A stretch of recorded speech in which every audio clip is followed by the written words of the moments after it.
Hi friends, this is Harry. Cinema Bus update la ஒரு தெரி மாசான ஒரு அப்டேட்டோட வந்திருக்கேன். ஸோ FICCI என்ற அமைப்பு பார்த்தீங்கன்னாக்கா 2018ல ரிலீஸ் ஆன இந்தியன் என்டர்டெயின்மெண்ட் செக்டார் மூலியமாக பார்த்தீங்கன்னாக்கா ஒரு சர்வே எடுத்திருக்காங்க. ஸோ அந்த ஸ்டடியில் வந்து என்ன ரிசல்ட் சொல்லியிருக்காங்கனாக்கா 13 பாலிவுட் மூவிஸ் வந்து இந்தியா சார்பாக வந்து வேர்ல்டு வைடில் வந்து கலக்கிருக்கு. பாக்ஸ் ஆஃபீஸில் பிளாக் பஸ்டர் ஸ்டேட்டஸ் பெற்றிருக்கு. அதேமாரி 7 ரீஜனல் லாங்குவேஜ் மூவிஸ் பார்த்தீங்கன்னாக்கா 100 கோடிக்கு மேலே வசூல் செஞ்சு வேர்ல்டு வைடில் பாக்ஸ் ஆஃபீஸில் கலக்கிருக்கு அப்படின்ற மாதிரி சொல்லியிருக்காங்க 2018ல. ஸோ அந்த 7 ரீஜனல் மூவிஸ் என்னன்னு பார்த்தீங்கன்னாக்கா 2.0, KGF, ரங்கஸ்தலம், பாரதானி நேனோ, காலா, அரவிந்த சமீதா வீர ராகவா, என்டிஆர் நடிச்ச படம், கீதா கோவிந்தம்.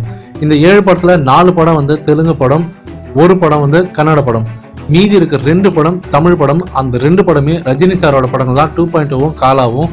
ஸோ வேற லெவலில் ரஜினி சார் வந்து நம்ம தமிழ் சினிமாவை உலக அரங்கில் வந்து பெருமைப்படுத்தினிருக்காரு. ஸோ இது ஆனால் ஹேட்டர்ஸுக்கு நிறைய பேருக்கு இது தெரியவே இல்லை. இது ஒரு பக்கம் இருக்க. அடுத்தது பார்த்தீங்கன்னாக்கா இப்போ விஜய் சாரோட ஃபேன்ஸ்லாம் என்ன சொல்லிருக்காங்கன்னா, இந்த ரிசல்ட் வந்து ஒரு எடிட் செய்யப்பட்டது, சர்க்கார் படம் இந்த லிஸ்ட்லேயே இல்லை, சர்க்கார் படம் மிகப்பெரிய ரெக்கார்ட் படைச்சிருந்தது, அது எப்படி இந்த லிஸ்ட்ல வராமல் போகும், ஆகையால இது வந்து ஒரு பொய்யான ஒரு ரிசல்ட், இது ஸோ ஃபேக்கு அப்படின்ற மாரி அவங்களோட வாதத்தை முன்வைக்கிறாங்க. ஆனால் இது உண்மையா பொய்யான்றது அதுக்கப்புறமேட்டா நம்ம பேசலாம். ஆனால் இது பார்த்தீங்கன்னாக்கா ஒரு அஃபிஷியலான ஒரு செக்டார், அவங்க வந்து இதை அனௌன்ஸ் பண்ணியிருக்காங்க. ஒரு மிகப்பெரிய ஸ்டடி பண்ணி அதன் மூலியமா தான் அவங்க ரிசல்ட் அறிவிச்சிருக்காங்க. ஆனால் எதனாலன்றது நம்ம எல்லாருக்கும் தெரியல. இதே மாதிரி தான் யூடியூப்ல பார்த்தீங்கன்னாக்கா ட்ரெண்டிங் வீடியோஸ்ல பார்க்கும்போது 2.0 படமும் சரி, காலா படத்தோட டீசரும் சரி, ரெண்டுமே ட்ரெண்டிங் லிஸ்ட்ல அவங்க வெளியிட்டிருந்தாங்க யூடியூப். ஆனால் சர்க்கார் படத்தோட டீசர் அதில் காணோம். அதே மாதிரி தான் இதுலயும் இப்போ சர்ச்சை எழுப்பு இருக்கு, இந்த படத்தோடைய வசூல் கூடும். ஸோ என்ன பண்றதுன்னு தெரியாம இப்போ வந்து முழிச்சுருக்காங்க விஜய் ஃபேன்ஸ்லாம்.